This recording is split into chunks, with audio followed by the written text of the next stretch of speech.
1st July, 11th August. You do too many coupon. Will be asked what will baby Baha. Yes, now, yeah, press conference. You say, through baby. Oh, by now, Tuntum, and now Coco, and Cofata, idea beyond the Pierre.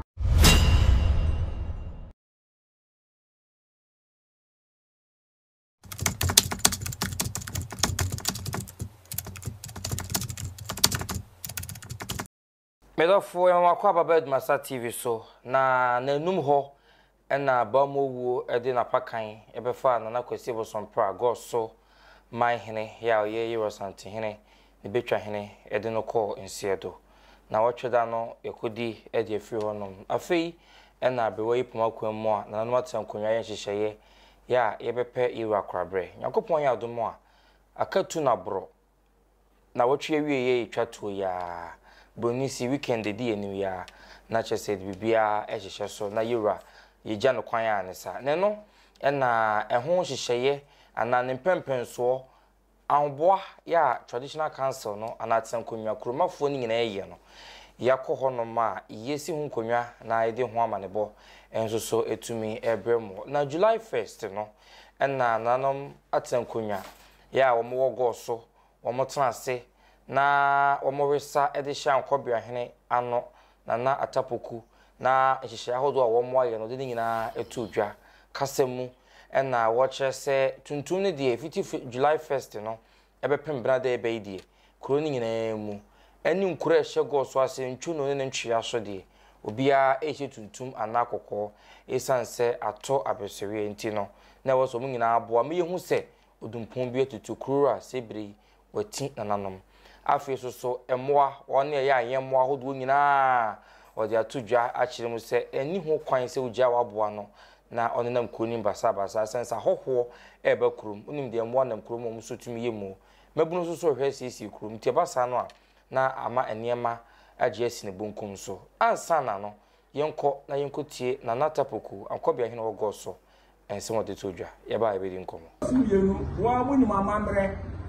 sabio obrimpon se ewu ya na unse nibiri abapa na nibiri aba ya to abeso no eti senia yeni abri Goasoman Yesu twa yadu no saa de enim se amanfo nyina obi a ofiri ba bi kura ba kura mu obeboa ya ne atwa yadu na ni nyina ne se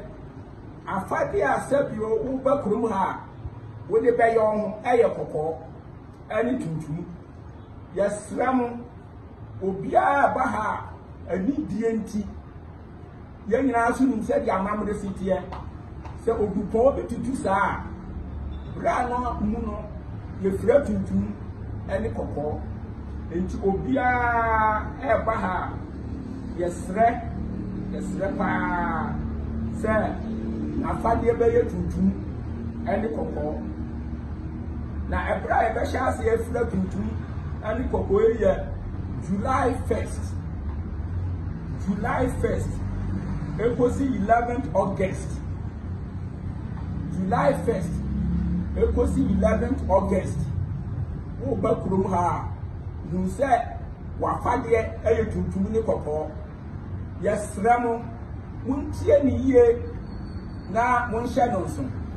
Yem pese sebio abrafo ni obia benya ntawantawa. Anuti ya deto oman nanum enkanka Goasoman edurumre bi ade bi ya soden se ni anana no ahye no ra no wo mu nti ase yesramo mo bia mfa ni die made ani die fata no ebuza na nabosompra tena Goaso ha no waye bia makure ansa no obedi ade ya mu se de ne kure tie enaso ne nyina ya hu ba bi a pempenso akure ya koduru enti yesramo ani die fata ani die twat wo no Goasoman yesramo mumwa na yemfama yewura no isampani se wadi aye yie no wana no waye se Goaso ni ba wo se mfra tuntum mfra kokọ a obi ofiri ba bi ba bebe ehun abanu amu na fira tuntum ni kokọ enti yesramo Goasoman said ya kan no pepe 1st July 11th August ya du tuntum ni kokonko a obia so a wo firi baabi ba ha ya sraw ya press conference ya nim se bedru baabi bebre wo ba na wo fira wo tuntum ana kokko enkofa atade bia mepie ha na ya bebusawa na brafo obusawa wakase na minim anu ti na ya press conference ya bi sa press conference abekọ akiri bebre enti nia ewo ho no yada se video no na wokọhwe no wey press conference ana central fun hyiemu ya Goaso traditional council no ya womodi so a ya womugusu di so kopem da binada ebe kopem se be kora yura no womo ede ehihye so kwaku minia ene de du kunya senketo a enye easy na ede na teachiri we ne da ja ye ni na atakokwa no kwase enyina ye nim se Asanteman seven previous as obi ti se Santehene betwa hene afiri mu dia okay ho ba wan ho ne kwa akwaje ensa e dia be mana kwa aba okay we na ye mabunu ya sembisa ye bisa seven previous a enipa wa firi mu ye bisa wan ene ba be ye de na oye no okay kwaku ya iwiase bema be ye bi wa me den mama be ye ni nyina ye na akwese bosompra mehunu ni so many times mention ayin fie okay and na se bie no wo de wa hwe ba Goaso ye den ewo na Asanteman traditional council bie ni ho abra no wote ase no mehunu ase da okay na obi swan kura mpo na kwaku ye bisa ye ho se ye kwakoma na bresu wan ho ne ye kwaje betwa hene ho okay meboa nti hwe January ne beka agesi ya yewramu Nananom eswan obi enye bia sukom ye den ede wo ti yesre Nananom we Nananom chidomfo na ade ayede ato mani ba yesre Nananom nyina se eye Santehene ena ye ka wabeye busua pani sisi ye esi ye nkrata bebe nyina no yewra otumfo ni bebo ni din ye den ewo so and yes rese atop Santehene ni dia na se ya Asanteman na dia yede atoye ni if se wono na ya Asanteman kasafo na ya Asanteman chairman nti sa dia to na ni dia na ye hu nza Asanteman nyina ye nsoso ye ho ayede aka kwaku ye bi se no on set tete no ye woni ma bi wo ho no mo ye na na atofo mi emfanse ya tene sa atesem ye se kaneni ye de enipa na ebesie enipa ohun ne ye sa nipa bonefo ba be frem ye wa amane ne amame na Nananom be ye ansa na ye de na akwa nanso ye Nananom amfa nipa se de previous ene ye ka ne ya ne kakraka ne ya ne bone de ama Asantefo da bi nye sanity okay nanso ye stress a policefo ane se bi asrafo mo so dwumadi ewe no afona ne mpata bo mo wo no no ye de yesrede ene to manim se omoma ho bible no emu enye dene evise BBC esia ene nipa bonefo nso faso ekope ne se bi previous ane mfaso nti se ye hweda other way a nipa bonefo betim de ne ho abewuram sanse yi a ye kwan nipa dodo na de befiri kumase ayedai akogoso padodo na de befiri sunwan ne mpatam nkura hye na se nyina be de beba ti ada no Goaso kuru nipa beba mu pa kwaku ansa na no yenhwe obu ho pese wo ba nhihye ne de di kan boso ye fi July ba na wotwe ya simu ise kwa na yi no ebesi akọ enti wo hwe wo mo nkrata wo tintim ba bonten ya kan say funeral arrangements wo mo posters na wo che say mmenda ebe 9 August no pano 9 on be bi ire ni achi akosi anwumre no nsia na che say fiti anopa no 9 no de ebeji edisidie no a na o mapejo mu kakra don ko mbesa betena se akosi na nwumre so eno de o se eyamanyofo ene etitiru ni enintire ena afi kurumafo ni nyina nti womo ena ya hyehye da obia de baba ne de se be ya yemmu nka mo mfa so honom na Nananom so be hu obia se sumesi by we by nti sa ena womo aye no nti political parties ni amanyofo ena general public nso so ye kurumafo ni nyina no ena dignitaries ni ye etitiru ni enintire for beba no mo so aba kwasi ada no anopa no nsia kwasi anwumre no nsia eno de wo se National House of Chiefs and what some kunya Ghana nyina mpanyefo no eyo mo de afi asom ahodo sorry nyuma ahodo sukufo omo nyina dan yo mo de dan aso so kromafo nyina betuma sa bom ene wo mo asan behwe ne mom dadwo dan ne de yira otumfo osetutu Asanteman wura Ghana man panyini empanyufo tete sa aban mu asonfo ministers of states omo ana dwada no eye wo mo edia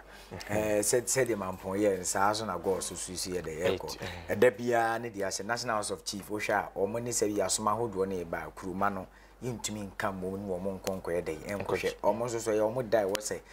omo yonkwa no mo ne wo se bi previous som ba kwa na ku ba kom na ye de efiri mu nti dan ye mfa ma omo no omo so jombe omo mfa nya de emfanye na onse kwaku start say no na miensa enia Goaso wa obeko bia wa odoye na ya akwasi bosompra bia de megidi za obeko na miensa na watch down on the 27th of February na ye ohene ba wo ahene bo ache age hia hene otumfo Asantehene ba ne ho hia ne kosi Asantehene na ye wo Goaso e wo na watch da no ba na eyi de Dote ye nim de wo ko si ewura na mu na ye de eko se hwan na eko ye de ye sere Azantefo youth na maburu na ye beko no ye nkosonson ye ho on se jata won ne manam a de bia ne madi nachi ye nkoye ho sese bi producer adane ye kosom Goaso ye nkoye ne maboni bia amroso ne akokofadin bone wati ase sanzo ne hu obi a oba betoye mu a ye hwese susu ni batimasi won kan ye ho ne ye Goasofoɔ ne de no na nipa we de o hwe na ne tebia ne ye ne de wa mai a police for obi a ne tebia ne ye mfa kwaku wi ase ye hu kwaku wi ase ye hu tie de nti ameka sa ne se obi be hyehye ne hu kuntan be ye ne bi ne mfre no na ye see so all sympathizers nti ne de dofo na jamfo do bi atumi ko sa dabi nya ho bia ne mana kwa ba ho bia tumi so da dwuma ne nam onu na woke ya otumika nti kwaku kwa bi wo hono mo no wasese ne ho aba oba adwuma oda oba yi listen yesu antu omo kwa yi no de pepe ko no sofo ahodaso ne bema no very good yes yes ahodaso ne de ene bema ena bema so ne de wakondwane sebi okudwane wakondwane na se bisa wo se wi ase se wankondwane a wo ye ho bema bi ha ye kuja no kwasem ne de mu nti wi ase no ba bi a ye kosom Goaso yankobre ye ho ase kwaku ba ko amete yese ahyenkafo ne bitutum mu afi nuane bo hwirihwiri ye besom yewra na ye nyina ye beboa no ka se ka ji 20 akwa se 30 njina me ka se sisi ya no Asanteman na ade ato ye ni enti kura Asanteman nyina da kro mbebo mu ho abom aba okuru so na di dwade ye dai eba Goaso bi mo koi ye kwa yi obi kwa kotobode ye ebi kwa kudidwa se ye ne yeko bebi kwa ko hunto si bi ne ne me eyi ya yeko no Asanteman nyina ne ye de yeko ti de wo no ba yeko fafirafom de ayede e de aba enti ewo soso no ye nta ma ho meto ne ma enti akoye sa da ne nko a e na wonim bibi ni ahwen so da ne tirim omo ba ha no mo ko ma ha bi mu ma me mfa fancy no se me banana bo so ye me dia mento se me nya the same thing o mi kuro ma onto wati ase enti ye be sere na nanom so omo wo ho no no Asanteman na dia to ene ne yeba bo de ndi odeji wo kuro so no faji sa tete so kra mayen bida omu na enya bi ni wati ase do kwaku na betena kurum na beka ne sa ono so na edo wati ase nti ye be sere ye nyina anuafo wo mai baako na sebi ye nyina yewura ntini ye kɔ ye Goaso obi enu be fa ka du Goaso anya Asantehene ntini okɔ dabi sebi nye yewura ho do a enu de hwe nipa be kɔ Goaso wo de na wotwe da no kwa se na wotwe da no kwaku me ka che ba bi ye na wotwe da ya nkɔ ho me be ka na fidie wi aso enti hwe yewura ho do ntini nkɔfo fa asen kɔ Goaso o enso yewura nsi na emu na ye de e baae enti ye hwe yewe nso de ono so ba be ya ma Goasoman sanse yenya hoho a do be ma hoho ni bresu no one da ho no enti ade ato Goasomanhene ye be sere Nananom atena nkonwa mrantie hene no wono mu asebi mpredi so mo so do ma ho de na ahyemu wo Goaso a mo sebi wo som aya ma sebi ahye Asantehene ni monyam no ye be sere wo so hoho e ba no wo mo nim se de wo seji wo ma hoho wo mo nyi wo fe so enkonko ye menteme ho asebi ne di obi keka na chire ne de keka ho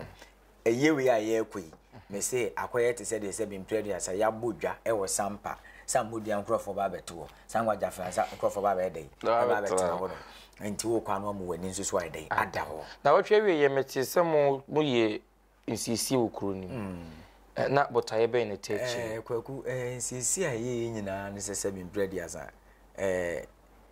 ye na emrante hene ni di enimu ma ye nsisi ni nyina kwaku won say Asanteman e ko baabi a se been prayer asa baabi a sika dwa be ma no ho so se okwa akotena wa akodi dwuma bi no se wan prapra kwa mu a kane kura ye nya akwasida a ye mfa akwasida ye nya mfa ton ye nya akwasida a kuru mu ye dodo baabi a wo se been prayer asa wo baabi afu kura no wo be sisi ohun yi ansa na wa ye dai wa ba honom nti baabi a sika dwa be ma no ho so se ada we me tena se ana ada se me ba ha se me di dwuma wa ha no eya na edom ye dai e ba ho nti ye nyina ye de ama ye wura na ase tutu de ahye na nimonyam ebi ahoho bi betim afum mu firi oman foforo so so mo ba beja ye wura ayewe ye te ha na so ati ni ban profiri mu obesra ye wura oban na ye de anya asenka ni magu ase nti ahosisi ni de ne ye e de aprapra kwa ma ahoho beba obi wo wate half Goaso make us hu bi daba o de ayewe na ye de eba obehekru ni keke wate ase nti ahosisi ni de ye de atwen Nananom a eba ahoho omo nso so a o me firi akiridi o mu dwadie bi a ye ton na eyi bi ase beba ho no be hu se da bi Goaso a ye kana mpa ha na Asanteman ni betwa he ne ye dai ifiri ti ahosisi ni nyina e ya honidi a ye de atwen yura ba wo beba Goaso o hwe na wo tweda no se de na hositie